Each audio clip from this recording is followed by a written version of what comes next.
Hello everyone, Tom here, and welcome back to another video on the Racing Joker channel, hosted by yours truly, the Racing Joker.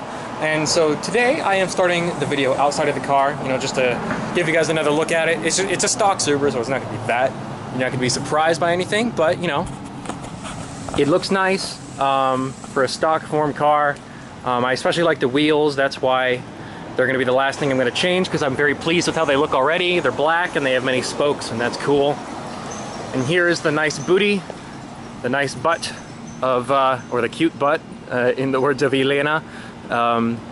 She's very pleased with this. She personally does not want me to get an STI wing, but I'm still doing my best to figure out a way to do that. So I might even end up just buying the OEM part. We'll see. Who knows? But anyways, let's get in the car. Let's go for a drive. Put the seatbelt on. Got the key right here. Foot on the clutch. And the air conditioning will hopefully turn on because I am now sweating like an animal. Okay. Let's try not to disturb any old people and go for a drive. Okay, so let's talk about a whole bunch of different stuff. So, I just got back from Washington State. I was there for basically 10 days. And while I was there, I actually got to go to a car show, which is actually pretty cool. I don't get to go to a whole lot of those. I'll probably be going to more in the future once I figure out where to find them. But for now, not so much. And so I saw a whole bunch of cool different cars. There were Mustangs, there was a Plymouth Superbird, there was I think it was a 1964 Chevy Impala SS. Elena's dream car is a 1967 Chevy Impala that she wants to kind of do a resto mod, but with more updated technology, so not a carbureted motor and things like that. That's her dream car. And so yeah, I saw one of those. There was a Charger, a lot of Corvettes, obviously, a lot of Mustangs and Corvettes. That's to be expected because it was a classic car meet, and it was predominantly domestic stuff. So yeah, that was really, really cool. I really enjoyed going to that. Hopefully I will one day be able to take a car, if not this car or whatever, to some kind of meet. I would assume one day I'm going to take this car to a show of some description, because, I've always really wanted to. So yeah. Other stuff I did, though, in Washington State is I did a lot of writing. I got so much writing done, and I'm not even done. I wrote 25,000 words. Oh boy. I wrote 25,000 words, and in just 10 days, and I am so proud of that. The current word count of the book is like 200 to 300 words away from being 25,000 words overall, and the goal is at least 75,000. Now I know that's pretty short for a novel, but it's my first book, so I'm not going to try and pad out the length just for the sake of quantity. I'd rather have quality, but I'm sure it'll probably get a lot closer to 80,000 by the time it's done, because it's about 5,000 words a chapter, and so I'm never going to, I'm not always going to do exactly 5,000 words each chapter, so that's going to be fine. So it's probably going to be, it might end up being 80,000 words, but I'm not going to push myself towards there just for the sake of having 80,000 words. 75K is basically the minimum. Anything else, anything more is just kind of bonus and by accident. But, yeah, I'm pretty proud of that. Ooh. And a dog almost ran in front of my car, but I was keeping an eye on him because he looked very sprightly, and the lady waved at me. She was very nice. She seemed nice. But yeah, so I got a lot of writing done, so that's really, really cool. I'm really proud of that. Okay, so other updates on stuff. Another thing, I wanted to update you guys on the cost of changing the color of this car using paint. Respraying the car, stripping down the original paint and repainting it. So I contacted a shop, as I told you guys, And then about a week later, they came back to me because they were busy with like holiday stuff and whatnot. That's fine. It was nice that they got back to me, and they told me that painting over the paint would cost approximately $15,000. Adding on stripping the paint and then respraying would cost about $30,000, which is more than the cost of this car. So that's not going to be the first mod for this car anymore. I still kind of want to have the car like resprayed. Like, I want to have at least one car where I've actually repainted it rather than wrapped it or something like that, because I think that would be really cool. But it's just so expensive, so it's not going to happen anytime soon. So yeah, I mean, so obviously I've started looking into alternatives, and I'm sure you guys have heard of wrapping cars and things like that. And so I've been looking at a lot of colors from 3M, and you know, I've looked at different reds. I've looked at an orange color that Elena is not a fan of, so that's probably not going to be the final choice. And but there's also a nice green, and there's a nice black. Actually, I've considered getting the black and adding like gold trimming and stuff, and putting some gold decals on it. You know, black and gold on this car might look really, really cool. So I'm considering that. You know, getting the car wrapped. And my friend Dutch is trying to get into a film school in LA. So if he ever goes there, I can always visit him and stay with him, and go to a shop that I'm sure you guys have heard of called Premium Auto Styling, where they can do the wrap for me. I can give them my minor design specifications of just black and gold or whatever I end up deciding, and have them do it, and then the car will look really, really nice, because they obviously do really good work. I'm sure you guys have seen a lot of it, and they've done stuff with YouTubers before. Not that I'm a big YouTuber, at least not right now. Maybe at one point I will be, if this works out the way I kind of hope. But yeah, that will be very, very cool. Up next with car-related stuff, I have found a new exhaust system that I'm very interested in. At first, I expressed a lot of interest in the ETS turboback exhaust, or maybe it was the catback. And that exhaust obviously sounds really, really nice. It's obviously very high quality. ETS makes some good stuff. But I recently came across the Agency Power turboback exhaust system, where you change out the headers, the mid-pipe, the J-pipe, and the mufflers and stuff. And it just sounds so much better, in my opinion.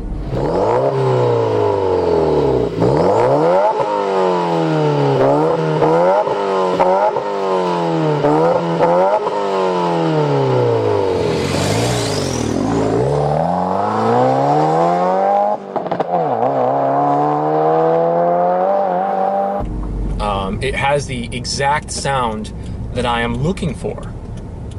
And ow, I just hit my hand. And it's perfect, and actually it's kind of cheaper. I don't know if that means it's not as well made as the other one. Frankly, I don't care. They're both adequate in quality as far as I can tell. So yeah, that will be the new Goal exhaust. I think I'm getting somewhat better at driving. Every now and then I'll rev the engine to the sky to get it going, but other than that, I think I'm okay. Like that. It's like I'm practicing for when I'm going to have like an upgraded clutch or something, where I have to rev it to the sky to get it to move like an inch. That'll be fun in traffic, but probably necessary because of all the modding I'm going to do to this poor car. The heist will be quite a nice piece of work. It already is. It's a really nice car. So in light of me discovering how much a paint job can cost, I've kind of had to reconfigure in my head what order I would get certain mods for the car, because obviously I can't get a paint job first, because $30,000 is way beyond my budget. And my budget's pretty small. I mean, anything that's like $5 grand or more is already pretty expensive for me, so that's kind of a shame. So what I've had to do is kind of rethink how I'm going to do things. So as you know, I'm considering wraps. So maybe I've thought, you know, I could either get a wrap and then that charge speed carbon lip kit, or the carbon lip kit and then a wrap, you know, in whatever order makes it easier. And then maybe the exhaust, if the warranty has run out, you know. If not, then lighting stuff and, you know, the LED underbody, stuff like that, more aesthetic stuff, maybe even wheels, if I end up being able to afford those before the warranty has run out somehow. And then finally performance stuff. So that's pretty much what I'm thinking right now. And conveniently, I will be taking the car in for maintenance and also to get the license plates installed, because I just got a call today that they arrived. So that's good. So when I take the car in, I will be able to ask them how much is left on the warranty, hopefully, like how many miles and how much time. So that I know when it's going to run out, so that I know when I can start doing things like the exhaust system and performance stuff. So that'll be cool. That'll be really, really good. So another update on something I've talked about in the past is the first-person camera thing. So I have ordered the first-person camera and also a new camera mount, so that I have something a bit more reliable and maybe better quality. I don't really know. I don't particularly care, as long as it's not liable to fall apart mid-recording, because that has happened, which is kind of annoying. So those two things have been ordered, and so that's really cool. When that comes in, I will make a video about them and just kind of review them, and also demonstrate like the camera's capabilities and stuff, and showcase it in various different ways, and tell you guys whether it was actually a good purchase or not. I'm hoping it is, because I purchased it, so we'll see. So look forward to that. And secondly, as I've talked about before, I have many passions, you know, cars, writing, video games. I've already kind of explained what I kind of want to try and do with writing, with the whole writer's diary, and I have been doing that, and it's actually been helping me keep on track with the writing. I've been doing a lot of hard work, you know, grinding all of those chapters out. But let's talk about video games, because we all like video games, or most of us anyways. And so here's the deal. I want to work during the summer, but the place that I want to work at will be a camp where I will be staying there for basically the whole summer, unable to really drive and make videos and stuff like that. Obviously, I can record stuff and then edit it all and upload it when I get back, but I won't have internet, because it'll be like a camp in the mountains, and I'll be basically going off the grid and enjoying myself.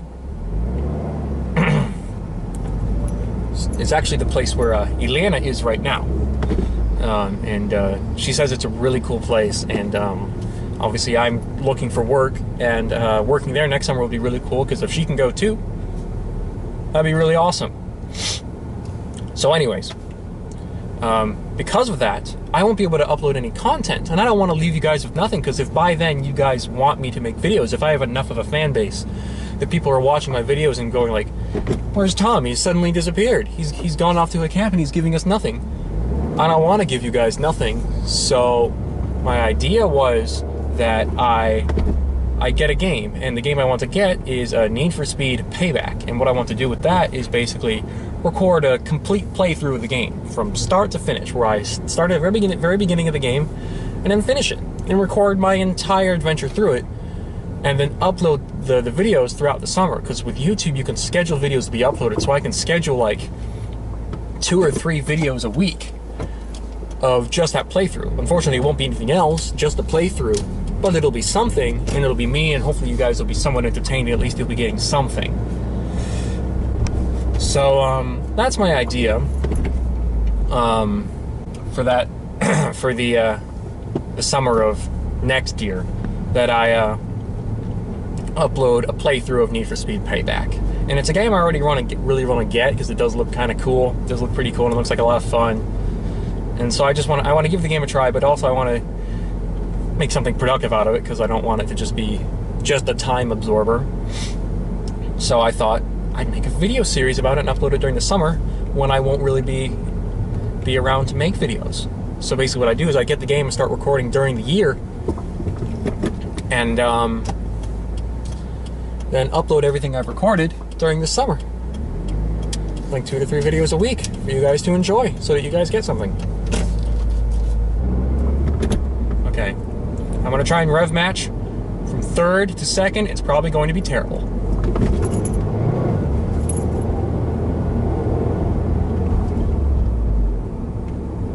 It was terrible. Let's have a few attempts at some rev matches.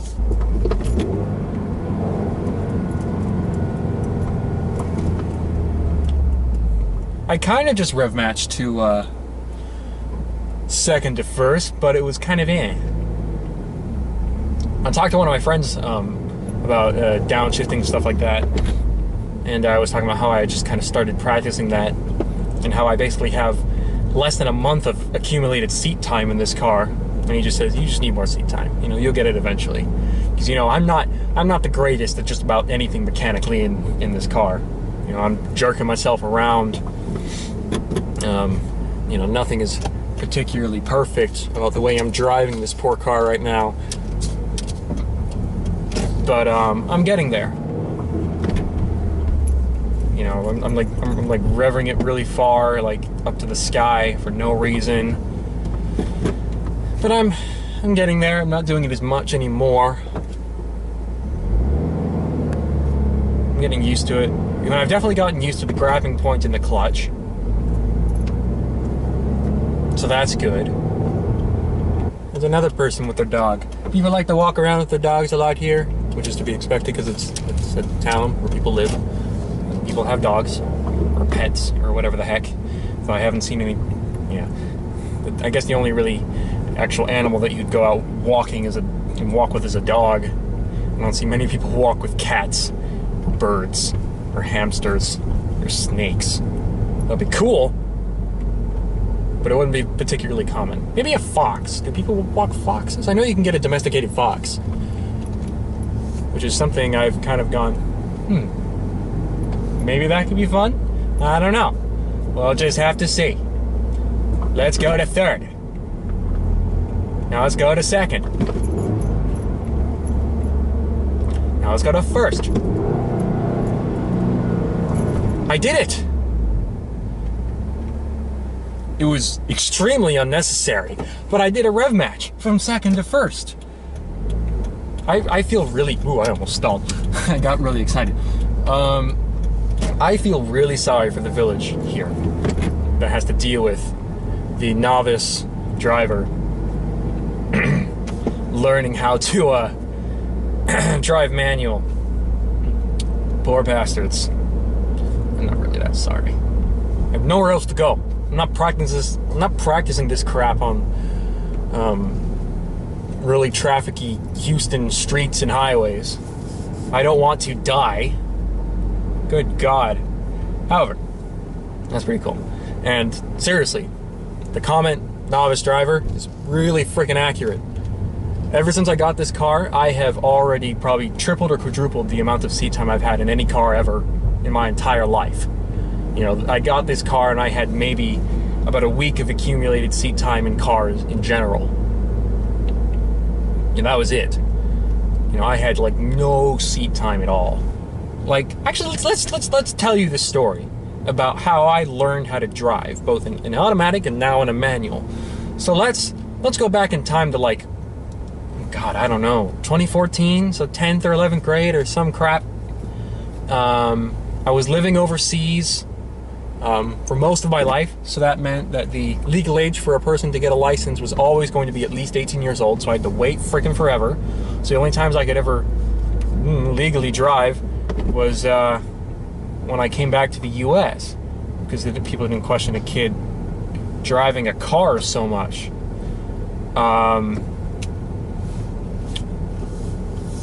So that was kind of a shame. Ooh, it's getting cloudy. And so the first driving practice I ever did was actually in my dad's father's Mountaineer. It was this white truck with a lot of low-end torque, so it would go like 10 or 15 miles per hour without even touching the accelerator, which was an eye-opener for me, because I never even knew that was a thing, that a car would move by itself without even having to touch the accelerator.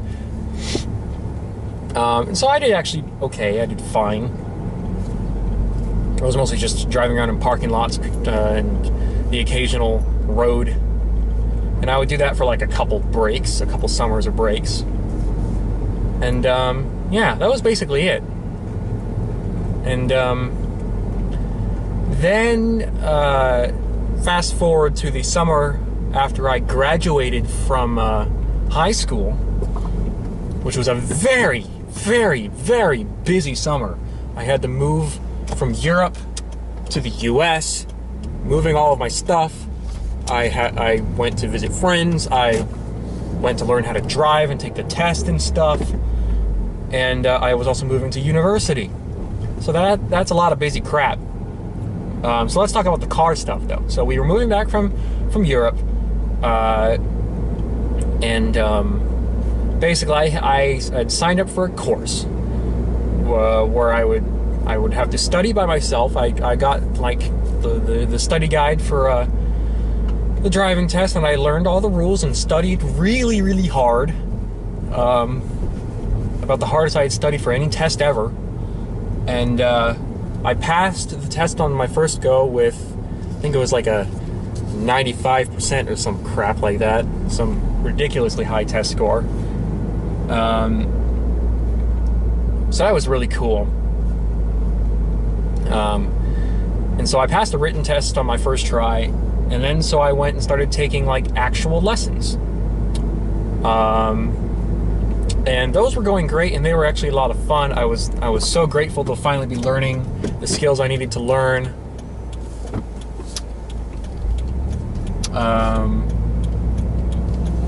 And then, you know, about 2 weeks later of practicing in a rental car and in the Honda Civic that the driver's ed course supplied us with for when I took the lessons. That's about a week of total seat time, like in my entire lifetime probably at that point.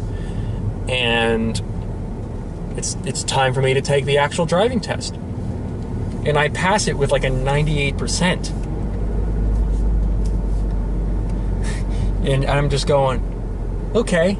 I mean, I was nervous, but damn, I didn't expect it to be that high. I actually expected it to be lower because I'm just me. Like, I thought I guess if you just care about something, because I really care about being able to drive well and stuff like that, so I guess that just translated to me actually doing really, really well. So I guess the moral of the story basically is, I guess, if you're really invested in something, you're more likely to put the effort into it and the quality of whatever you're producing. In that case, it was a test score. I just did really, really well, and I'm really proud of that. You know, it's just like with writing and stuff like that. Like, I took a writing course in the last semester of last semester of my first year of college, and that was the class I did the best in. I'm like, yeah, that makes sense. So I should also be thinking, yeah, it makes sense that I did well with driving. So there you go. That was really, really cool. So that's the story of me getting my license, and then, you know, I go off to college, and I don't have a car, so not a whole lot of driving gets done. But in the same summer that I had gotten my license, my dad had also bought a 2016 BMW 340i xDrive. So it's the all-wheel drive, 3-liter inline 6 twin-scroll turbocharged B58 motored 3 Series. So that's a cool car. And so basically, whenever I came back to Texas to visit my parents, that would be the car I would practice driving in, which I didn't expect was going to be the case. I didn't expect I was going to ever get to drive that car. But it's actually not that hard to drive. The pedals and steering wheel are really, really light and sensitive, though, compared to what I'm used to. like, this car is actually easier to drive than his, and it's a clutch manual. Yeah, that was a fun car to practice in. And then, you know, fast forward to the end of my first year of college, I finally get my grades back, and they're, thank God, satisfactory, and good enough that my parents think you've earned yourself a car by working hard and doing well in classes. And so we're gonna go car shopping. And so the first thing we do is we go to the Subaru dealer, the Gilman Subaru dealer. And so we go there. The salesman, his name was Lucas. If you ever meet him, please give him a high five or say that you are watching my videos. He's a really, really, really chill and awesome dude. He took great care of us. And so we went to there. That was the first place we went to. My first question was actually about an Evo 10 MR that they had in their inventory. And I was like, do you still have that? And then they were like, no, that actually got sold yesterday. And I was like, ah, crap. So no Evo 10. It wasn't likely I was going to get it anyways, because that's just... insuring that thing would have been a massive nightmare for someone my age. That's also why I didn't get an STI. But the insurance for the WRX was just enough. And so we get into, first we get into this car actually, which at the time had a massive crack in the windshield. But that was replaced the day we got it, which was also the day we went there. We get into the car. My mom drives it around and she says, oh, it has a lot of nice pickup and stuff like that. And so I'm like, cool. And like, this car is really nice. And I'm like, hey, is this carbon fiber real? And he goes, no, that's plastic. Which is kind of funny, but I like it. Doesn't matter that much to me. And so we're driving around, and it's really cool. And then I get to drive in the CVT version of the 2016 WRX, just so that I can get a feel for the engine.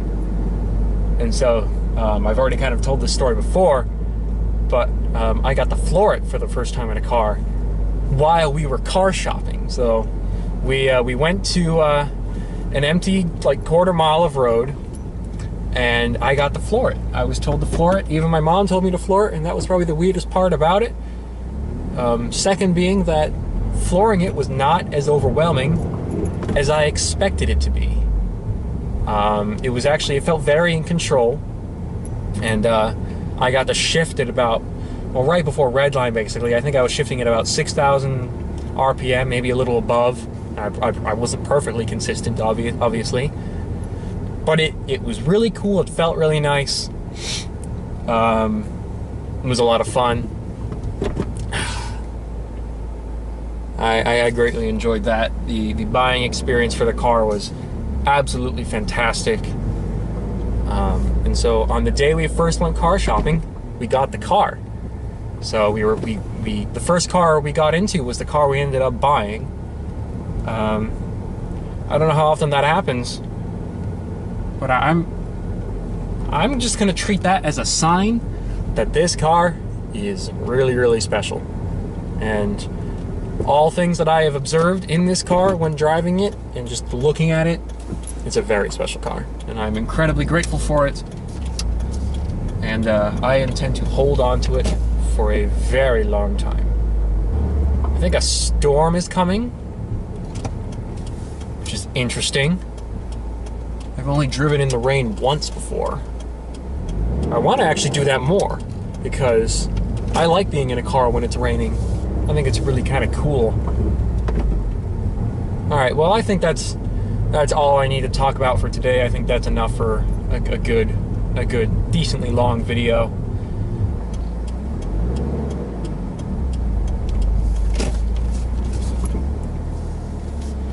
Have I given people enough space to get across the other side of the driveway? Yes, I have. Wow, it's windy out there.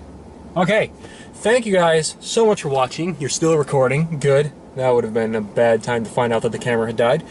And I will see you guys in future videos. Hope you guys are looking forward to all the stuff I've talked about. I hope you guys are having an awesome day. And, oh, did I stall? It says... I stalled. I didn't even notice. Oh, jeez. Poor car. But anyways, yeah, thank you guys so much for watching, and I'll see you guys in future videos. Tom, the Racing Joker, signing out.